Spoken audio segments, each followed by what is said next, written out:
The glass towers of downtown Seattle reflected the gray October sky as Victoria Sterling adjusted her Hermes scarf and stepped out of her black Tesla Model S. At 42, she commanded respect in every room she entered. Her tech company, Sterling Dynamics, had grown from a garage startup to a billion-dollar empire in just 15 years. The financial magazines called her ruthless, brilliant, untouchable. What they didn't know was how desperately lonely she felt behind the polished marble walls of her corner office. "Ms. Sterling, your 10 o'clock is here," announced her departing secretary through the intercom. Margaret had worked for Victoria for 8 years before deciding to retire to Florida, leaving behind impossibly large shoes to fill. Victoria had interviewed 17 candidates over the past month, each one either intimidated by her reputation or clearly more interested in her wealth than the actual work. "Send her in," Victoria replied. Not looking up from the quarterly reports spread across her mahogany desk, she heard the soft click of heels on hardwood, followed by a gentle knock. "Miss Sterling?" "I'm Emma Chen. Thank you for seeing me today." The voice was soft but confident, with a slight tremor that suggested nerves rather than weakness. Victoria looked up and felt something unexpected, a flutter in her chest she hadn't experienced in years. The young woman standing before her was perhaps 28, with shoulder-length dark hair framing a face that was both striking and somehow familiar. Her navy blazer was well-tailored but not expensive, her smile genuine without being overeager. "Please, sit down," Victoria said, gesturing to the leather chair across from her desk. As Emma settled herself, Victoria noticed the way she carried herself, poised yet guarded, as if she'd learned early in life to be cautious about revealing too much. "Your resume is interesting. Ms. Chen, Stanford MBA, yet you're applying for a secretary position. Most people would consider this beneath their qualifications." Victoria studied Emma's face, watching for the usual signs of desperation or hidden agenda.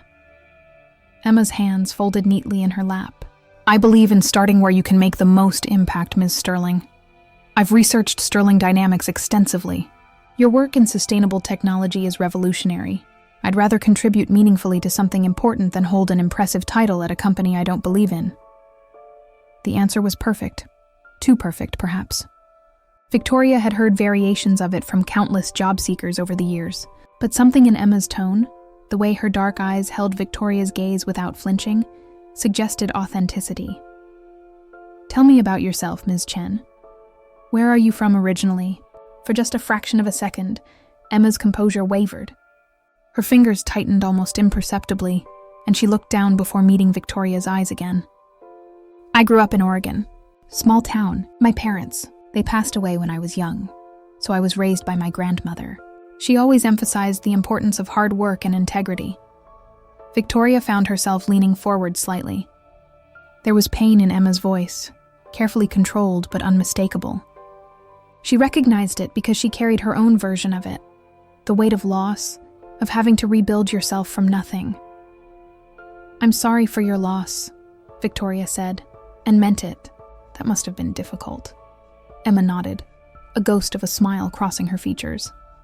"It was, but it taught me resilience, and the value of finding people you can trust, people who become your chosen family." The interview continued for another hour, covering everything from Emma's technical skills to her thoughts on corporate ethics. Victoria found herself asking questions that had nothing to do with the job, about Emma's favorite books, her thoughts on the Seattle art scene, whether she preferred coffee or tea. Each answer revealed layers of intelligence and depth that intrigued her more than any resume could. As the meeting concluded, Victoria made a decision that surprised even her. "Ms. Chen, I'd like to offer you the position. When can you start?" Emma's smile was radiant, transforming her entire face. "Really? Thank you, Ms. Sterling. I can start Monday if that works for you." After Emma left, Victoria stood at her floor-to-ceiling windows, watching the young woman emerge from the building far below. There was something about Emma Chen that felt significant, though she couldn't quite articulate what it was.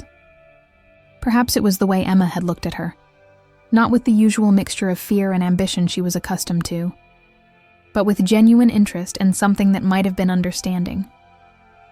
Victoria shook her head, dismissing the thought as ridiculous. She was a businesswoman, not a romantic. She'd learned long ago that mixing personal feelings with professional relationships led only to disappointment. But as she returned to her desk, she found herself looking forward to Monday morning in a way she hadn't in years. What Victoria didn't know was that across the city, Emma Chen was sitting in her modest Capitol Hill apartment, staring at a yellowed newspaper clipping she kept hidden in an old jewelry box.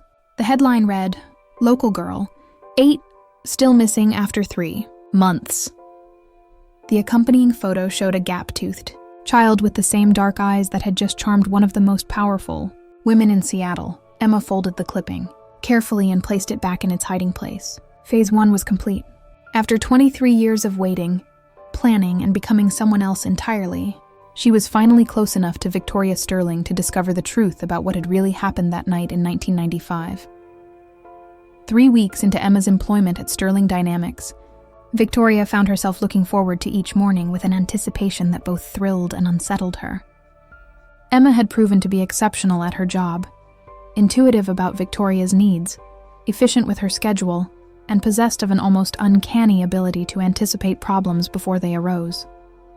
But it was more than professional competence that drew Victoria to her new secretary. Emma had a way of seeing through the corporate facade Victoria wore like armor, addressing the woman beneath rather than the CEO everyone else feared. "Your lunch with Senator Richardson has been pushed to 1:30, Emma said, entering Victoria's office with her usual quiet confidence. She set down a cup of perfectly prepared coffee. Victoria had never told her how she liked it, yet Emma had somehow intuited the exact ratio of cream to sugar after just a few days. "I took the liberty of moving your 3 o'clock to tomorrow. You looked exhausted after yesterday's board meeting, and I thought you might appreciate a buffer."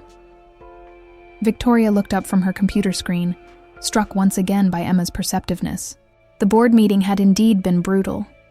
3 hours of defending her decision to invest in renewable energy infrastructure, while the old guard pushed for more profitable but environmentally damaging ventures. She'd won the argument, as she always did, but the victory had left her drained. "Thank you," Victoria said, accepting the coffee gratefully. "You're probably the first person in years to suggest I slow down rather than pack more into my schedule." Emma's smile was soft, almost sad. "Sometimes the most important thing we can do is give ourselves permission to breathe. My grandmother used to say that we can't pour from an empty cup." The mention of Emma's grandmother always brought that same fleeting shadow across her features. Victoria had noticed that Emma spoke very little about her past, deflecting personal questions with the skill of someone who'd had practice keeping secrets. It only made Victoria more curious about the woman who'd so quickly become indispensable to both her professional and personal well-being. "Tell me about her," Victoria said, setting down her work entirely. "Your grandmother. She sounds like she was an important influence." Emma moved to the window, her reflection ghost-like in the glass as she gazed out at the bustling city below. "She was everything to me after my parents died. Strong, wise, fiercely protective. She worked 3 jobs to put me through school. Never complained. Never asked for anything in return." Emma's voice grew quieter. "She died just before I graduated college. Cancer. I sometimes wonder if she worked herself to death trying to give me opportunities she never had." Victoria felt a familiar ache in her chest, the recognition of shared loss. Her own parents had died in a car accident when she was 25, just as Sterling Dynamics was getting off the ground. She'd thrown herself into work to avoid dealing with the grief, a strategy that had brought her tremendous success but little happiness. "I'm sure she was proud of what you accomplished," Victoria said gently. "And I think she'd be proud of who you've become." Emma turned from the window, her dark eyes bright with unshed tears. "That's kind of you to say. She always told me that no matter what happened to me, no matter how far I had to go or what I had to do to survive, she'd always love me. That love was something no one could take away." The vulnerability in Emma's voice made Victoria want to cross the room and offer comfort. But something held her back. Perhaps years of maintaining professional boundaries, or maybe the intensity of her own response to Emma's pain. Instead, she found herself sharing something she rarely spoke about.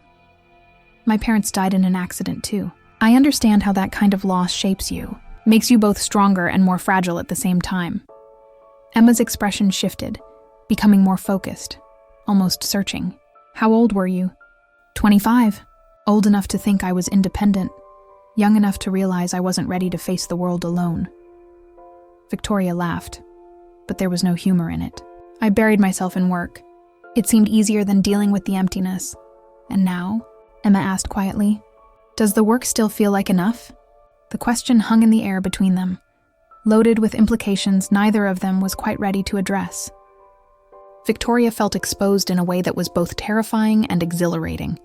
Emma had a gift for asking the questions no one else dared to ask, for seeing the places where Victoria's armor had worn thin. Before Victoria could answer, her phone buzzed with an urgent call from her legal team. The moment passed, but something had shifted between them. As Emma returned to her desk and Victoria dove back into corporate crisis management, both women were acutely aware of the new territory they were entering.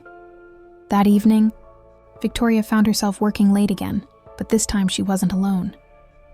Emma had volunteered to stay and help prepare for the next day's presentation, and they'd ordered Chinese food to eat at the conference table while they worked. The fluorescent lights had been dimmed, the city sparkled beyond the windows, and for the first time in years, Victoria's office felt less like a fortress and more like a home. You know, Emma said, looking up from the financial projection she was organizing, I've been thinking about what you said earlier, about burying yourself in work after your parents died. Victoria paused in her review of the quarterly reports. What about it? I did the same thing. After my grandmother passed, I threw myself into achieving everything she'd dreamed of for me. Graduate school, career success, financial security. But somewhere along the way, I realized I was living for her memory instead of for myself. Emma's gaze met Victoria's across the table.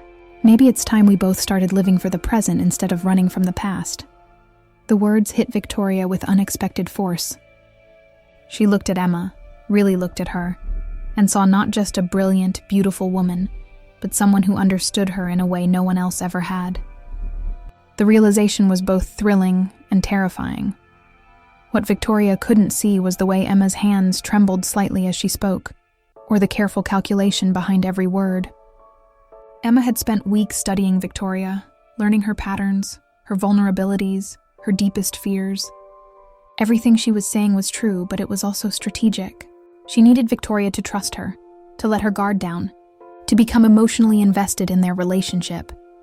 Because somewhere in Victoria, Sterling's past was the answer to what had happened to 8-year-old Sarah Mitchell on a cold October night in 1995. And Emma Chen, who had once been Sarah Mitchell, was determined to find it, no matter what it cost either of them. 2 months after Emma's arrival, the dynamic between her and Victoria had evolved into something neither of them could easily define. Their professional relationship remained flawless. Emma had streamlined Victoria's life with an efficiency that bordered on the miraculous. But after hours, when the office emptied and they found themselves alone, the carefully maintained boundaries began to blur.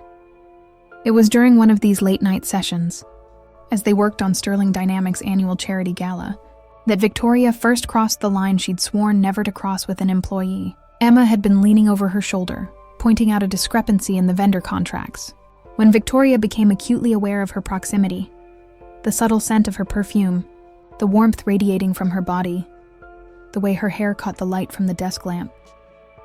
Victoria. Emma's voice was soft, questioning. Victoria realized she'd been staring. I'm sorry, Victoria said, not moving away. I was just thinking. We make a good team. Emma's smile was enigmatic. Yes, we do. The moment stretched between them, charged with possibility and danger. Victoria found herself studying Emma's face. The elegant curve of her cheekbone, the fullness of her lower lip, the way her dark eyes seemed to hold secrets. There was something almost familiar about her features, as if Victoria had seen them in a dream she couldn't quite remember. Emma, Victoria began, then stopped, uncertain of what she wanted to say. Yes? Have we met before? I know that sounds like a ridiculous pickup line, but there's something about you that feels familiar. Emma's expression flickered, just for an instant. I don't think so. I would have remembered meeting you. She straightened up, putting distance between them. Should we call it a night? It's getting late. Victoria nodded, though she felt oddly disappointed. As Emma gathered her things, Victoria found herself studying her profile again, that nagging sense of recognition tugging at the edges of her consciousness. The following week, Victoria made a decision that surprised even her. She asked Emma to accompany her to a business dinner with potential investors, not as her secretary, but as her date. Emma accepted with a grace that made Victoria wonder if she'd been hoping for the invitation. The restaurant was one of Seattle's most exclusive establishments, the kind of place where deals worth millions were sealed over wine that cost more per bottle than most people made in a month. Victoria had reserved a private dining room, ostensibly for the business discussion, but really because she wanted to focus entirely on Emma without the distraction of curious eyes. Emma arrived looking stunning, in a simple black dress that somehow managed to be both elegant and understated. Victoria felt her breath catch as Emma approached their table, and she realized with startling clarity that she was falling in love. The thought should have terrified her. Victoria Sterling didn't do love, didn't allow herself the vulnerability that came with caring for someone who could leave. But instead, she felt a sense of rightness she'd never experienced before. "You look beautiful," Victoria said as Emma took her seat. "Thank you. You look pretty amazing yourself." The business dinner went smoothly, with Emma proving to be not only charming, but also insightful about the proposed venture. The investors were clearly impressed, and Victoria found herself proud to have Emma at her side. But as the evening progressed, she noticed something troubling. Emma kept steering the conversation toward Victoria's past, asking questions about her childhood, her early years in business, her family history. "You know, one of the investors, a silver-haired man named Robert Chen, said during dessert, 'Emma, you have the same last name as my old business partner, James Chen. He used to run a small electronics company up in Portland. Lovely man, though he and his wife died in a terrible accident back in the 90s. Left behind a little girl, if I remember correctly.'" Emma's fork clattered against her plate. "I'm sorry," she said quickly, recovering. "Chen is a common name. I doubt we're related." But Victoria had seen the color drain from Emma's face, had noticed the way her hands trembled as she reached for her water glass. There was a story there, one that Emma clearly didn't want to share. After the investors left, Victoria and Emma found themselves alone in the restaurant's bar. The lighting was dim. Jazz music played softly in the background, and the atmosphere was intimate in a way that made Victoria's pulse quicken. "That was an interesting coincidence," Victoria said carefully. "About the name." Emma was quiet for a long moment, staring into her wine glass. "My parents' names were James and Susan Chen," she said finally. "They died when I was 8. Victoria felt her heart clench. "Emma, I'm so sorry. Why didn't you tell me? It's not something I like to talk about. The accident, it was traumatic. I was in the car with them." Emma looked up, her eyes bright with unshed tears. "I survived, but I was hurt badly. Spent months in the hospital. When I got out, my grandmother took me in, but I was never the same. Sometimes I feel like the little girl I was before the accident died that night too." Victoria reached across the table and covered Emma's hand with her own. The touch sent electricity through her. But more than that, she felt an overwhelming urge to protect this woman who had suffered so much. "You don't have to carry that alone anymore," Victoria said softly. "Whatever happened to you, whoever you were before, none of that matters to me. I'm falling in love with who you are now." Emma's eyes widened, and for a moment, Victoria thought she saw something that looked like guilt flicker across her features. But then Emma was leaning forward, her lips meeting Victoria's in a kiss that was soft and desperate and full of unspoken longing. When they broke apart, Emma rested her forehead against Victoria's. "I'm falling in love with you too," she whispered. "But Victoria, there are things about my past. Things I haven't told you." "Then tell me," Victoria said. "Whatever it is, we'll face it together." Emma pulled back, her expression torn between hope and fear. "Not tonight, but soon. I promise." As they left the restaurant together, Victoria felt as though she was standing on the edge of a cliff, thrilled by the view, but aware that one wrong step could send her tumbling into the abyss. She was in love with Emma Chen, but increasingly certain that Emma Chen was not who she claimed to be. What Victoria didn't know was that across town, in Emma's apartment, A photo album lay open on the kitchen table. The pictures showed a happy family, James and Susan Chen with their 8-year-old daughter, Sarah. The same dark eyes, the same smile, the same delicate bone structure that had captured Victoria's heart. But these photos had been carefully placed there, part of an elaborate fiction Emma had constructed over years of planning. The real Emma Chen had died with her parents in that car accident 23 years ago. The woman who had kissed Victoria Sterling tonight was someone else entirely. Someone who had stolen a dead girl's identity because her own name was too dangerous to use. Someone who was getting closer every day to uncovering the truth about what Victoria Sterling had done to an 8-year-old girl named Sarah Mitchell in the autumn of 1995, the morning after their first kiss. Victoria arrived at the office to find Emma already at her desk, looking pale and withdrawn. The easy intimacy they'd shared the night before seemed to have evaporated, replaced by a tension that made Victoria's chest tight with anxiety. "Good morning," Victoria said carefully, searching Emma's face for some sign of what she was thinking.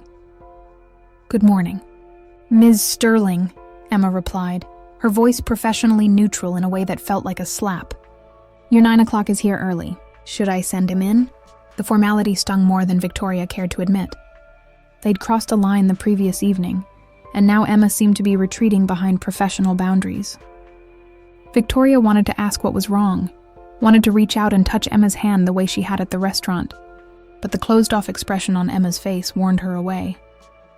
The day proceeded in a series of awkward interactions.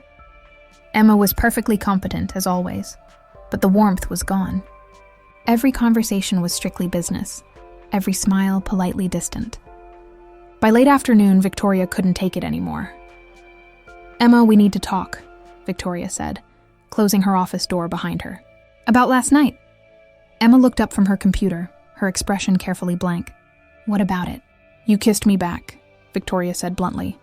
"You told me you were falling in love with me, and now you're treating me like a stranger. I need to know what changed." For a moment, Emma's composure cracked, and Victoria saw a flash of pain in her dark eyes. But then the mask slipped back into place. "It was a mistake," Emma said quietly. "I got caught up in the moment. You're my boss, Victoria. This can't happen." Victoria felt as though she'd been punched in the gut. "That's it? It was just a mistake?" "Yes." But Emma's voice trembled slightly as she said it. Victoria studied her for a long moment, noting the way Emma's hands were clenched in her lap, the tension in her shoulders, the careful way she was avoiding eye contact. This wasn't the behavior of someone who'd simply had second thoughts about office romance. This was the behavior of someone who was scared. "What aren't you telling me, Emma?" The question hung in the air between them. Emma's face went even paler if that was possible, and for a moment, Victoria thought she might actually answer. But then Emma's phone rang, shattering the moment. "Sterling Dynamics, Victoria Sterling's office," Emma answered, her professional mask sliding seamlessly back into place. "Yes, I'll let her know immediately." After she hung up, Emma looked at Victoria with an expression that might have been relief. "That was your lawyer. There's an urgent matter that requires your immediate attention. Something about the Patterson acquisition." Victoria wanted to push, wanted to demand answers, but she could see that Emma had retreated too far to reach. With a frustrated sigh, she returned to her office, but her mind remained focused on the woman sitting just outside her door. That evening, Victoria found herself doing something she'd never done before. She hired a private investigator. Thomas Brennan was discreet, expensive, and very good at uncovering secrets people preferred to keep buried. Victoria told herself she was being paranoid, that her feelings for Emma were making her imagine problems that didn't exist. But she couldn't shake the feeling that Emma was hiding something significant. "I need you to look into someone for me," Victoria told Brennan during their meeting at an upscale coffee shop downtown. "Emma Chen, she works for me. I just want to verify that her background is what she says it is." Brennan nodded, making notes. "Any particular reason for suspicion?" Victoria hesitated. How could she explain the gut feeling that something wasn't right? The way Emma sometimes looked at her with an intensity that felt almost like recognition? The careful way she deflected questions about her past? "Call it due diligence," Victoria said finally. "She's become important to me. I want to make sure I'm not being deceived." 3 days later, Brennan called with his preliminary findings. "Ms. Sterling, we need to meet. I've found some things that I think you need to see in person." They met at the same coffee shop. Brennan laid out a folder on the table between them, his expression grave. "Emma Chen's story checks out mostly," he began. Parents died in a car accident in 1997 when she was 8. She was in the car, badly injured, spent months in the hospital. Raised by her grandmother in Portland after that. "Mostly?" Victoria asked, her stomach clenching. Brennan pulled out a photograph, a hospital record from 1997. "This is a picture of Emma Chen taken during her hospitalization." Victoria looked at the photo and felt the world tilt around her. The girl in the hospital bed had the same dark hair as Emma, the same basic bone structure. But the face was different. Rounder, with a different nose, different eyes. Similar enough to be mistaken for the same person in casual comparison, but clearly not identical when viewed side by side. "That's not her," Victoria whispered. "No, it's not. The real Emma Chen died 3 years later, in 2000. Complications from her injuries. But here's where it gets interesting." Brennan pulled out another document. Social Security records show that Emma Chen's identity was reactivated in 2010. Someone has been using her Social Security number, her credentials, her entire identity for the past 15 years. Victoria stared at the documents, her mind racing. "Who is she then?" "That's what I'm still working on. But Ms. Sterling, there's something else. Something that might explain why she chose you specifically." Brennan hesitated. "I did some digging into your past, just to see if there might be a connection. I found something from 1995 when you were 22. There was a missing child case in Portland. An 8-year-old girl named Sarah Mitchell disappeared from a shopping mall. The case was never solved." Victoria's blood turned to ice. She remembered Sarah Mitchell, remembered the media coverage, the frantic search efforts, the way the story had dominated the news for months. "But what did that have to do with her?" "I don't understand the connection," Victoria said, though part of her was beginning to suspect. Brennan pulled out a final document, a police report from 1995. According to witnesses, Sarah Mitchell was last seen talking to a young woman in the mall's food court. The witness description matches someone of your age and general appearance at the time. You were never questioned because you had an alibi. You were at work. But Ms. Sterling, I think the woman working for you now might be Sarah Mitchell." Victoria stared at the report, the words blurring as her eyes filled with tears. It was impossible. Sarah Mitchell would be 31 now, not 28. And she'd been missing for 28 years. Everyone assumed she was dead. But as the pieces fell into place, Victoria realized with growing horror that it made a terrible kind of sense. Emma's age discrepancy could be explained by falsified documents, her reluctance to discuss her childhood, her careful probing into Victoria's past, the way she sometimes looked at Victoria with an intensity that felt almost like recognition. It all pointed to one devastating conclusion. The woman Victoria had fallen in love with wasn't Emma Chen. She was Sarah Mitchell, the little girl who had disappeared 28 years ago. And somehow, she believed Victoria was responsible. As Victoria sat in the coffee shop, surrounded by the evidence of Emma's deception, she felt her world crumbling around her. Because if Emma was right, if Victoria really had been involved in Sarah Mitchell's disappearance, then she had no memory of it. And that terrified her more than anything else. Victoria spent the night staring at the ceiling of her penthouse bedroom. Brennan's files spread across her nightstand like accusations. Every interaction with Emma played through her mind in a new light. The careful questions about her past, the way Emma had steered conversations toward 1995, the intensity in those dark eyes that Victoria had mistaken for attraction, but now recognized as something far more complex. By dawn, she had made her decision. She would confront Emma directly. Whatever the truth was, whatever had happened 28 years ago, Victoria needed to know. She arrived at the office early, before Emma's usual 7:30 start time, and waited.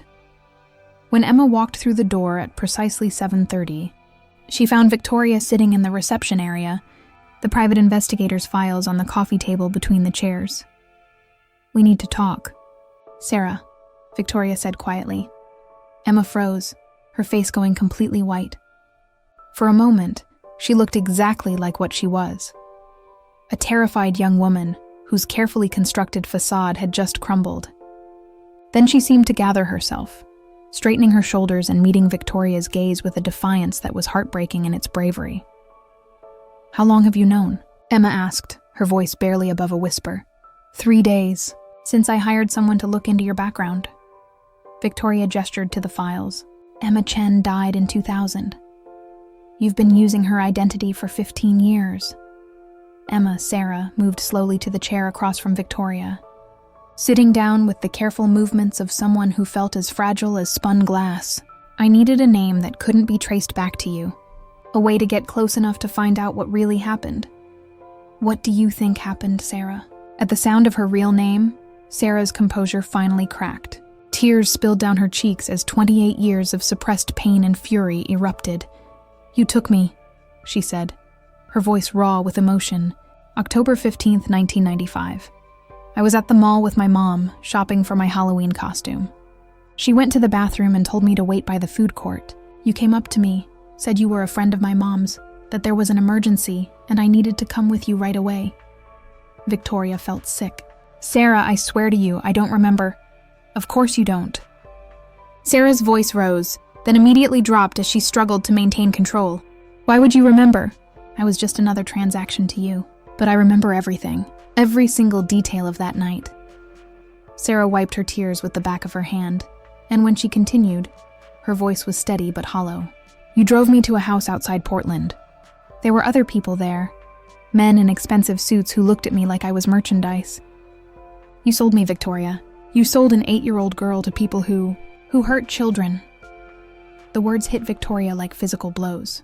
She gripped the arms of her chair, feeling as though the floor might give way beneath her. "That's not possible. I would never." "You were 22 and broke," Sarah continued relentlessly. "Your startup was failing. You were about to lose everything, and someone offered you $50,000 to deliver one scared little girl. $50,000 that became the seed money for Sterling Dynamics." Victoria stared at Sarah in horror. The timeline fit. Sterling Dynamics had indeed been saved by a mysterious influx of cash in late 1995, money Victoria had always attributed to an anonymous investor who'd believed in her vision. But if Sarah was right, what happened to you? Victoria asked, her voice cracking. After that night?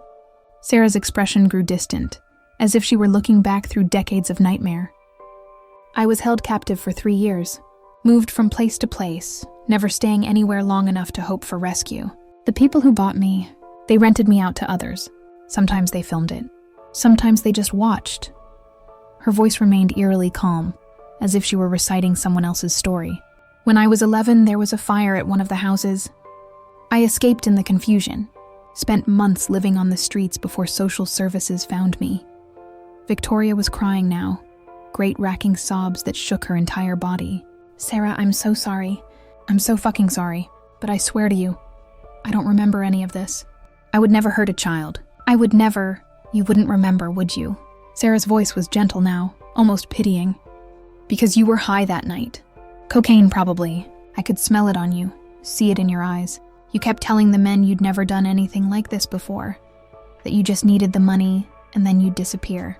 You were as scared as I was."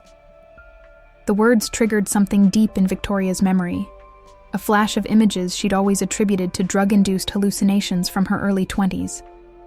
A car ride through dark streets, a child's frightened face in the rearview mirror, the weight of desperate circumstances pressing down on her like a physical force. "Oh God," Victoria whispered, the memory crystallizing with devastating clarity. "Oh God, it's true." Sarah watched Victoria's reaction with eyes that held no satisfaction, only a deep exhaustion. "I've spent the last 15 years becoming someone else, building a new identity, getting educated, getting strong enough to come back and face you. I needed to understand why.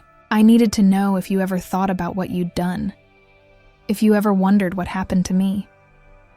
"I did," Victoria said through her tears. "I followed the news coverage obsessively. When they never found you, when the case went cold, I told myself you'd run away, that you were living a good life somewhere. I made myself believe it because the alternative was too horrible to face." "But you kept the money," Sarah said quietly. "You built your empire on the price of my childhood. The accusation hung between them like a death sentence. Victoria knew that Sarah was right. Every success she'd achieved, every milestone Sterling Dynamics had reached, had been built on that foundation of blood money. The knowledge was crushing, unbearable. "What do you want from me?" Victoria asked. "Prison? Public destruction? I'll confess to everything. I'll make sure you get whatever justice you need." Sarah studied Victoria for a long moment, and something in her expression shifted. The hardness that had sustained her through decades of planning began to crack, revealing the wounded child underneath. "I thought I wanted revenge," Sarah said slowly. "For 28 years, that's what kept me alive. The promise that someday I'd make you pay for what you took from me. But then I got to know you, the real you, not the monster I'd created in my mind, and I realized something that I didn't expect." "What?" "You were a victim too. 22 years old, desperate, probably being manipulated by people who knew exactly how to exploit your vulnerability. That doesn't excuse what you did, but it explains it." Sarah leaned forward, her eyes searching Victoria's face. "The woman who kissed me 3 nights ago, that's who you really are. Not the scared kid who made a terrible choice in 1995. Victoria felt something break open in her chest, a flood of emotions she'd been holding back for decades. "I fell in love with you," she whispered. "Even before I knew who you were. I fell in love with your strength, your intelligence, your kindness." "How is that possible? How can you be so beautiful after everything that was stolen from you?" Sarah's smile was sad but genuine. "Because surviving taught me that hatred is just another kind of prison. I spent too many years locked up already." She reached across the table and took Victoria's hand. "I need you to do something for me. Anything. I want you to help me find the others. The network that bought me, they're still out there, still hurting children. I've been tracking them for years, but I need resources, connections, power to really shut them down." Sarah's grip tightened. "I want us to use Sterling Dynamics' reach to destroy the people who destroyed my childhood. I want to turn your guilt into something that saves other kids." Victoria stared at Sarah through her tears, seeing not the vengeful victim she'd expected, but a woman of extraordinary courage who had transformed her trauma into purpose. The proposal was both an offer of redemption and a test. Would Victoria use her power to perpetuate the cycle of harm, or break it? "Yes," Victoria said without hesitation. "Yes, we'll do it together. Whatever resources you need, whatever it takes." Sarah nodded, and for the first time since Victoria had learned her true identity, she smiled. A real smile that transformed her entire face, and reminded Victoria why she'd fallen in love with her in the first place. "There's something else," Sarah said quietly. "These past few months working with you, getting to know you, what I told you that night at the restaurant was true. I am falling in love with you. I know it's complicated. I know it's probably impossible given our history, but..." Victoria silenced her with a kiss, gentle and desperate and full of promise. When they broke apart, both women were crying. "We'll figure it out," Victoria whispered against Sarah's forehead. "All of it. Together." 6 months later, Sterling Dynamics announced the launch of their new charitable foundation, dedicated to fighting human trafficking and supporting survivors of childhood exploitation. The foundation was funded by Victoria's personal fortune. Every penny she could trace back to that original $50,000, plus interest calculated over 28 years. Sarah had taken a new position as the foundation's director, working under her real name for the first time in 15 years. Their first major success came when they provided evidence that led to the arrest of 12 members of the trafficking ring that had once held Sarah captive. The investigation was still ongoing, with more arrests expected. On a quiet Sunday evening, Victoria and Sarah sat on the deck of Victoria's lake house, watching the sunset paint the water in shades of gold and crimson. They'd been together officially for 3 months now, their relationship deepening even as they worked through the complex trauma that bound them together. "Do you ever regret it?" Victoria asked, taking Sarah's hand. "Coming back? Revealing who you were? You could have lived your whole life as Emma Chen, free from all this pain." Sarah considered the question seriously, as she did everything. "Emma Chen was safe," she said finally. "But she wasn't real. She was a ghost, a shadow of someone else's life. Sarah Mitchell, the woman I am now, not the child I was. She's real. She's strong. She's capable of love and forgiveness and hope. She squeezed Victoria's fingers. Emma Chen could never have saved those children we helped rescue last month. Only Sarah Mitchell could do that. Victoria brought Sarah's hand to her lips, pressing a gentle kiss to her knuckles. "I love Sarah Mitchell," she said softly. "All of her. Her courage, her pain, her incredible capacity for transformation. I love who you are because of what you survived, not in spite of it." As the stars emerged in the darkening sky, both women understood that their story was far from over. There would be more investigations, more survivors to help, more battles to fight against the darkness that had once consumed Sarah's childhood. There would be difficult days when the weight of their shared history felt too heavy to bear, and moments when the complexity of loving someone connected to your deepest trauma threatened to overwhelm them both. But they had something that neither had expected to find when this journey began. They had each other. Not the broken young woman who'd made a terrible choice, or the terrified child who'd been stolen from her family, but the people they had become through facing their demons together. In the distance, a loon called across the water, its haunting voice carrying notes of both sorrow and hope. Sarah leaned into Victoria's embrace, and for the first time in 28 years, she felt truly free. Not because she had gotten her revenge, but because she had chosen love over hatred, healing over destruction, and a future over the past. The Foundation's work would continue. The fight against trafficking would go on. But tonight, two survivors of different kinds of trauma sat together under the stars. Proof that even the darkest chapters of our lives can be transformed into something beautiful if we have the courage to write a new ending.